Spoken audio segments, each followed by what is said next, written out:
Bonjour à toutes et à tous, c'est Paul Dame pour vous présenter un nouveau sapin en sucette et aujourd'hui je pensais qu'on pourrait regarder la plume des sèches, S-E-I-C-H-E,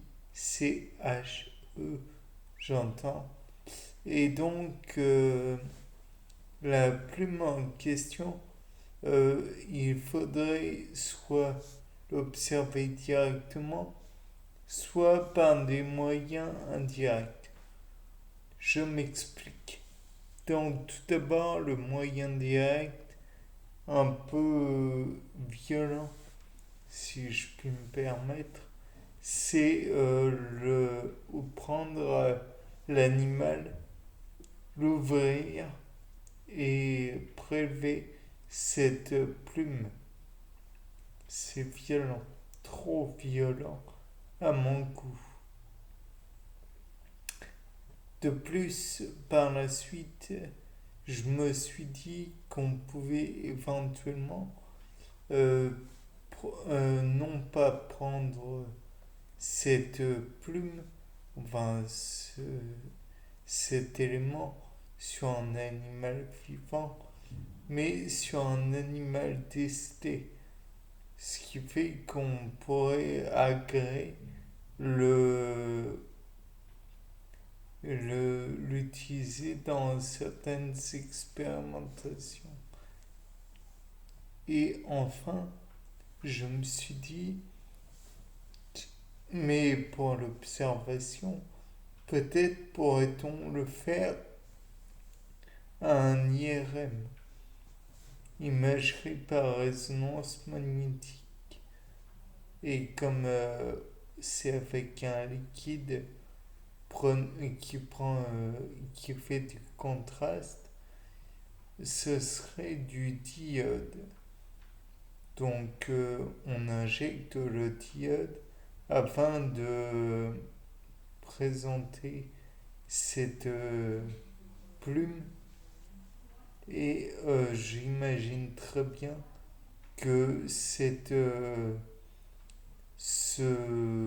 comment dire, cet élément va prendre beaucoup de diode puisqu'il a l'air assez peu dense et donc à mon avis il pourrait presque être spongieux. Par la suite, donc nous avons fait cette IRM, mais il y a toujours sur le sujet comment dire, de la plume à proprement parler, l'idée que c'était éventuellement un, comment dire, un, un élément pouvant rigidifier l'ensemble du corps ou une partie du corps de la sèche. Donc je pense qu'on pourrait envisager plutôt la pression que le corps de la sèche subit en regardant à quelle profondeur on la trouve, puis évaluer la pression en se disant que au-dessus d'elle, il y avait une colonne d'eau qui est égale à la profondeur fois la surface au sol que celle-ci représente. On pourrait envisager de reproduire donc cette pression avec de l'eau salée éventuellement ou riche en électrolytes en tout cas pour augmenter la quantité, le poids qui pèserait sur la plume. je présume que la plume en elle-même résistera à cette, comment dire, à cette pression. Néanmoins, il y a eu à envisager le fait aussi qu'elle est poreuse. Donc, pour le fait qu'elle soit poreuse et l'observation de la chose, il y aurait choses, diverses expériences possibles. Tout d'abord, on pourrait éventuellement la mesurer déjà pour en obtenir ou évaluer le volume qu'elle représente, le volume complet. Donc pour cela, je pense qu'il serait intéressant de boucher tous les trous en la vernissant, ni plus ni moins. Puis en la vernissant, en le vernissant, non, en la vernissant, cette plume.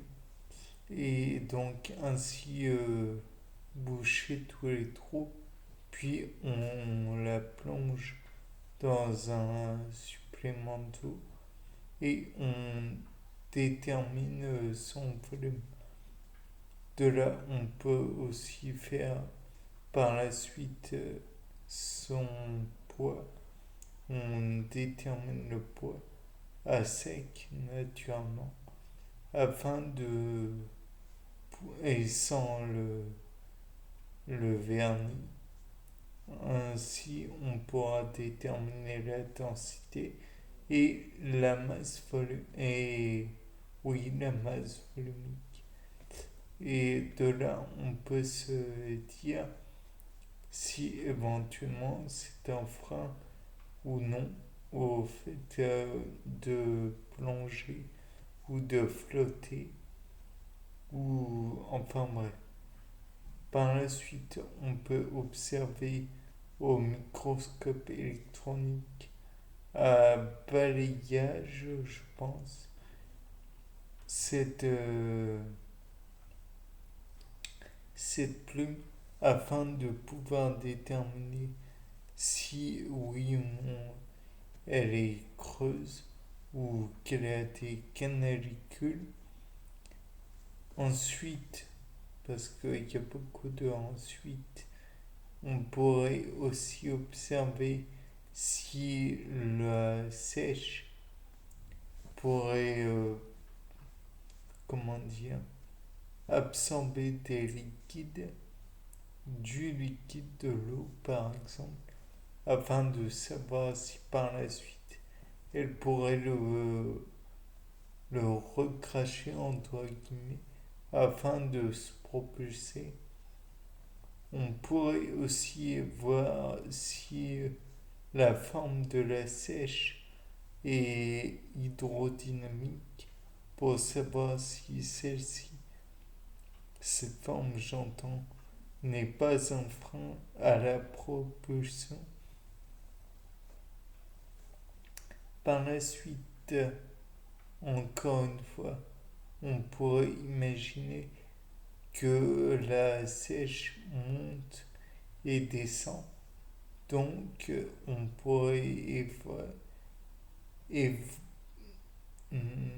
évaluer la capacité de la plume à absorber plus ou moins l'eau et donc on pourrait la comparer à des ballasts si jamais elle absorbe bien l'eau et s'il existe un moyen. Et on pourrait déterminer aussi si il existe éventuellement chez la sèche un moyen de d'éjecter l'eau puisque ce serait un moyen pour celle-ci de se propulser, comme dit précédemment. Donc de là, on peut envisager le fait que la plume serait un genre de réservoir et donc permettrait aussi ou un ballast, un ballast, oui, et pourrait en même temps permettre la propulsion de la sèche. Bien, c'était Paul Dame pour un nouveau C'est pas en sucette. Au revoir.